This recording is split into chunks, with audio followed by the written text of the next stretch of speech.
পটুয়াখালীর দুমকি উপজেলায় দিন দিন বেড়েই চলেছে সূর্যমুখী চাষের পরিমাণ। তুলনামূলক কম খরচ, কম সেচ এবং ভালো বাজারজাতকরণের আশায় দিন দিন এই চাষের দিকে ঝুঁকছেন এই পুরো এলাকার কৃষকেরা। এতে তৈরি হচ্ছে সম্ভাবনার দুয়ার এবং বদলে যাচ্ছে পুরো উপজেলার কৃষিচিত্র। সূর্যমুখী চাষির সঙ্গে কথা বলবো। আমি ফুল দেখছি পর আমার অনেক ভালো লাগছে। দেখার পর আমি মনে চাই যে আরো কিছু দিতাম, মনের মধ্যে আশা ছিল। তারপর এবছর তো পারিনি, আগামীতে চেষ্টা করবো আরো বেশি দেওয়ার জন্য। কতটুকু জায়গা চাষ করেছেন? আমি 24% জায়গায় দিয়েছি।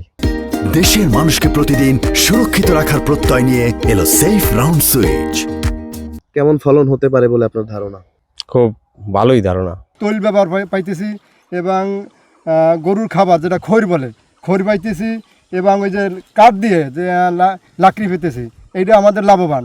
এবং আমরা সূর্যমুখী যে ব্যবহার থেকে সরকার থেকে আমরা এই যে বীজটা পেয়েছি। এখন আর কিছু স্বাভাবিক ওই সার মানে ঢ্যাপ সার, লাল সার ওইটা পেয়েছি।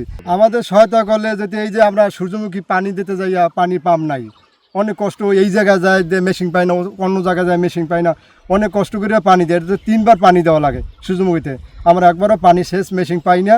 পানি দিতে আমাদের কষ্ট, পানিরই আমাদের অনেক কষ্ট। দেখেন ফুলের ভিতরে অনেক গাছের পোকে আক্রমণ করছে, পোকে গাছ খাইয়া করিয়া লাইছে, ফোড়া করিয়া লাইছে, ফুল খাইয়া আড়ি বিচি খাইয়া লাইতেছে। বাংলাদেশে ভোজ্য তেল আমদানি করতে গেলে সরকারের প্রচুর পরিমাণে বৈদেশিক মুদ্রা খরচ হয়। আমদানি ব্যয় হ্রাস করার উদ্দেশ্যেই আমরা আমাদের কৃষকদের উৎসাহ দিয়ে থাকি তেল জাতীয় ফসলের আবাদ বৃদ্ধির জন্য।